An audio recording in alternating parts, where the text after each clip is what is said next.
UP चुनाव से ठीक पहले योगी कैबिनेट छोड़कर समाजवादी पार्टी में शामिल हुए स्वामी प्रसाद मौर्य की उम्मीदवारी का ऐलान हो गया है। पडरौना से विधायक रहे स्वामी प्रसाद मौर्य की सीट बदल दी गई है और इस बार वह पडरौना की जगह कुशीनगर के फाजिलनगर सीट से चुनाव लड़ेंगे। माना जा रहा है कि स्वामी प्रसाद मौर्य के बीजेपी में आरपीएल दाव की वजह से सीट बदलनी पड़ी है। यूपी चुनाव से ठीक पहले योगी कैबिनेट छोड़कर समाजवादी पार्टी में शामिल हुए स्वामी प्रसाद मौर्य की उम्मीदवारी का ऐलान हो गया है।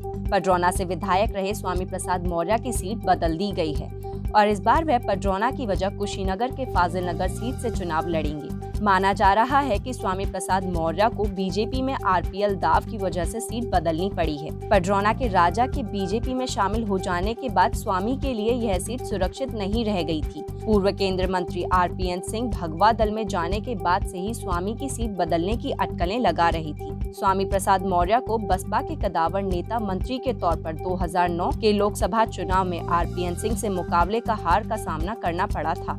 राजनीतिक जानकारों का मानना है कि स्वामी प्रसाद मौर्य के मन में हार का डर था। इसके अलावा उन्हें यहां विधायक के तौर पर एंटी इंक्लूमेंसी का भी सामना करना पड़ सकता था। 2012 में बसपा प्रत्याशी और 2017 में बीजेपी के उम्मीदवार के रूप में स्वामी प्रसाद मौर्य को पडरौना से जीत हासिल की थी। आरपीएल सिंह पडरौना सीट से 1996, 2002 और 2007 में विधायक रहे थे।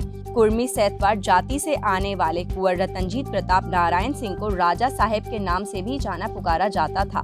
पडरौना में कुर्मी वोटर्स की संख्या काफी है और अपने इलाकों में सजातीय वोटर्स पर उनकी काफी अच्छी पकड़ मानी जाती है। स्वामी प्रसाद मौर्य के लिए फाजिलनगर की लड़ाई भी आसान नहीं थी। पिछले 2 बार से यहाँ बीजेपी का दबदबा रहा है। फाजिलनगर विधानसभा की सीट से बीजेपी के पुराने नेता गंगा सिंह कुशवाहा के बेटे सुरेंद्र सिंह कुशवाहा को टिकट दिया है। गंगा सिंह कुशवाहा जनसंघ के जमाने से ही आरएसएस के करीब रहे। यह विधानसभा कुशवाहा बाहुल्य है। 2012 के चुनाव में भाजपा के टिकट पर गंगा सिंह कुशवाहा सपा की लहर के बावजूद लगभग 5000 वोटों से चुनाव जीतकर विधानसभा पहुंचे थे। इसके बाद 2017 में सपा प्रत्याशी लगभग 42,000 मतों से हराकर दोबारा विधानसभा पहुंचे। 3,40,000 से अधिक वोटर वाले फाजिलनगर विधानसभा चुनाव में 10% ब्राह्मण वोटर्स, 7% क्षत्रिय, 8% वैश्य मतदाता हैं। फाजिलनगर में 14% मुस्लिम मतदाता हैं, 17% अनुसूचित जाति के मतदाता हैं, वहीं 5% यादव और 10% कुशवाहा हैं। खबरों का सिलसिला जारी रहेगा। देखते रहिए जनप्रभात। नमस्कार।